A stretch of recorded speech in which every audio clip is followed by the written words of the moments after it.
Olá, gente, tudo bom com vocês? Eu tô aqui hoje pra gente conversar sobre o livro Tony e Susan, do Austin Wright, publicado pela editora Intrínseca. Porém, eu queria fazer alguns pedidos para vocês. Pedir para que vocês se inscrevam no canal, deixem um like no vídeo e caso queiram adquirir o livro, não esqueçam de utilizar o link do canal na Amazon que tá ali na descrição. Começamos o livro sabendo que a Susan recebeu de seu marido Edward um manuscrito de uma história escrita por ele. É informado ao leitor que o Edward sempre quis ser escritor, mas para Susan foi uma surpresa porque ela só recebia dele, melhor, da nova esposa dele, cartões de Natal e também porque ela pensou que como ele foi trabalhar com seguros, ele tinha desistido de se tornar escritor. Ela adiou a leitura por 3 meses, mas finalmente decidiu iniciar, principalmente porque o seu marido estava em um congresso. Ela também estava curiosa para saber o motivo que fez com que o Edward quisesse que ela lesse e também porque ele iria estar na cidade num futuro próximo e queria se encontrar com ela. Utilizando-se da metalinguagem, dentro do livro a gente é apresentado a outro livro, que é o manuscrito de Animais Noturnos, escrito pelo Edward. E nessa história conhecemos Tony Hastings, sua esposa Laura e sua filha Ellen, que estão viajando de férias. Como o próprio texto diz, Tony era um professor de matemática que se orgulhava da segurança e do bom senso. Preciso abrir um parênteses aqui para dizer que eu esperava que o cara pedindo carona fosse aparecer um pouquinho mais para frente na história.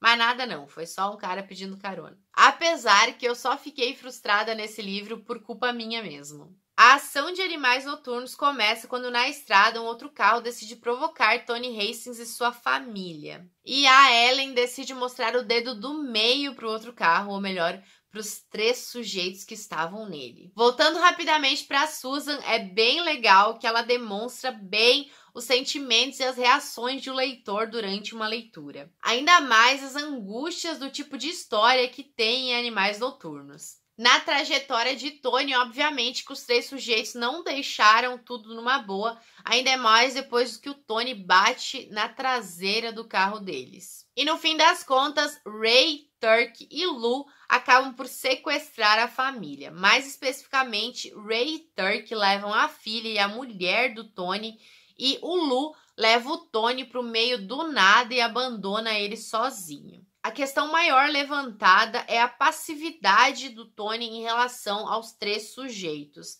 Tem até alguma certa mudança na adaptação. É pequena, mas é perceptível. Para mim, na verdade, o baque maior foi quando ele se esconde, quando eles vêm chamar ele novamente lá no meio do nada. O plot de Animais Noturnos ganha destaque quando o Tony já está em contato com a polícia, eles encontram os corpos da filha e da mulher dele. E aí passamos a acompanhar a vida do Tony depois desse acontecimento e a busca por justiça do Bob Andes. Acho importante nesse momento citar a minha maior frustração nesse livro e por culpa absolutamente minha. Eu fiquei teimando boa parte da história, e uma parte até considerável dela, que ia acontecer determinado plot twist.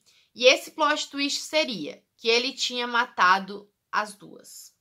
Ele, Tony. Que uma parte daquilo na estrada realmente aconteceu, mas que ele tinha aproveitado isso para matar as 2 e sair como a vítima indefesa. Só que eu não conseguia encaixar a parte do estupro. E essa reviravolta não saía da minha cabeça. Teve algumas coisas que ele falou e as reações dele me fizeram pensar mais ainda nisso. E, enfim, enfiei na cabeça aquilo e fiquei por boa parte da história achando que aconteceria. E outra vez eu queria trazer para vocês a experiência de leitura da Susan, porque eu me identifiquei muito com a seguinte parte. Ela procura em sua mente os detalhes da história em busca da brecha que Edward talvez tenha deixado. Parece nós, né, lendo livros de suspense, que a gente sempre tenta achar alguma deixa para descobrir algo do final. Para depois dizer, eu já sabia disso lá na página 100. Em paralelo à história de Susan, a gente acompanha também a de Susan e Edward. Uma brevidade da sua adolescência, mas principalmente depois que eles se reencontram,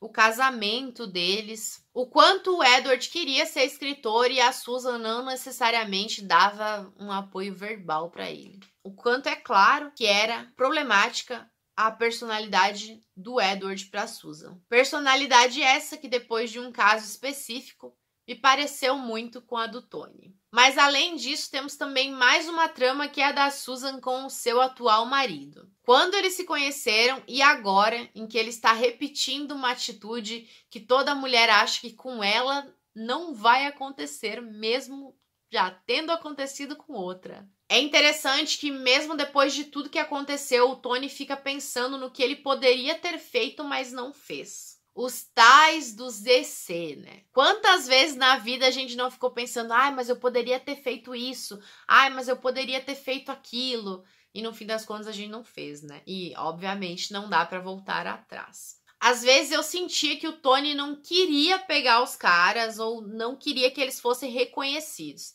Isso foi um dos motivos até por eu pensar naquele plot twist maluco. Depois do final eu até fiquei pensando quão pacifista, manso, plácido ele é. Apesar que depois de determinado acontecimento eu admito que eu pensei que ele era apenas um monte. Teve uma coisa que me irritou bastante durante a leitura, que é a obsessão que o autor tem por pênis. Tem uma lógica? Tem. A questão da masculinidade ou a aparente falta dela, tanto pro Tony quanto pro Edward. Quanto ao Edward, a gente vê a Susan falando do tal do poderosão, do glorificante, do outro. E no caso do Tony, ele mesmo vê essa questão de se o dele vai poder ou não funcionar efetivamente. E essa lógica, pra mim, não foi doida, fez sentido, sabe? Só que eu acho que pecou pelo excesso, era demais às vezes. Teve momentos que eu comentava, tá bom, eu já entendi que é enorme, filha. Já deu, minha anja. No caso, eu falava pra Susan, né? Mas eu tava querendo dizer do autor, assim. Era demais, assim. Era um apego enorme. Sobre o final, em torno das percepções e ações do Tony, foi complicado. Não entendi como ele não conseguiu perceber as intenções do Bob Andes antes, porque tá totalmente subentendido. E ainda sobre a falta de ação dele quando ele tem a oportunidade nas mãos. Eu entendo até essa parte porque muita gente não conseguiria fazer algo independente de tudo. Mas ele sente uma certa dó que é injustificável. Enfim, no início eu pensei que Tony e Susan seria icônico na minha trajetória, mas acabou que o livro foi enfraquecendo pra mim. O começo estava muito bom, mas não chegou a ser icônico até o final. Mas eu dei 3,5 estrelas, o que eu particularmente acho muito bom. É importante ressaltar que a cena na estrada foi uma das melhores cenas que eu já li. Eu até falo mais sobre isso no filme, né? No vídeo do filme. Mas, enfim, aqui, né, que vale falar sobre. Tanto que lá eu falo um pouco mais sobre como ela foi adaptada, né? Só que eu quero deixar claro pra vocês que eu não acho que Tony e Susan seja um livro pra todo mundo. A parte da Susan é bem pessoal, de memórias. Animais Noturnos segue um padrão narrativo,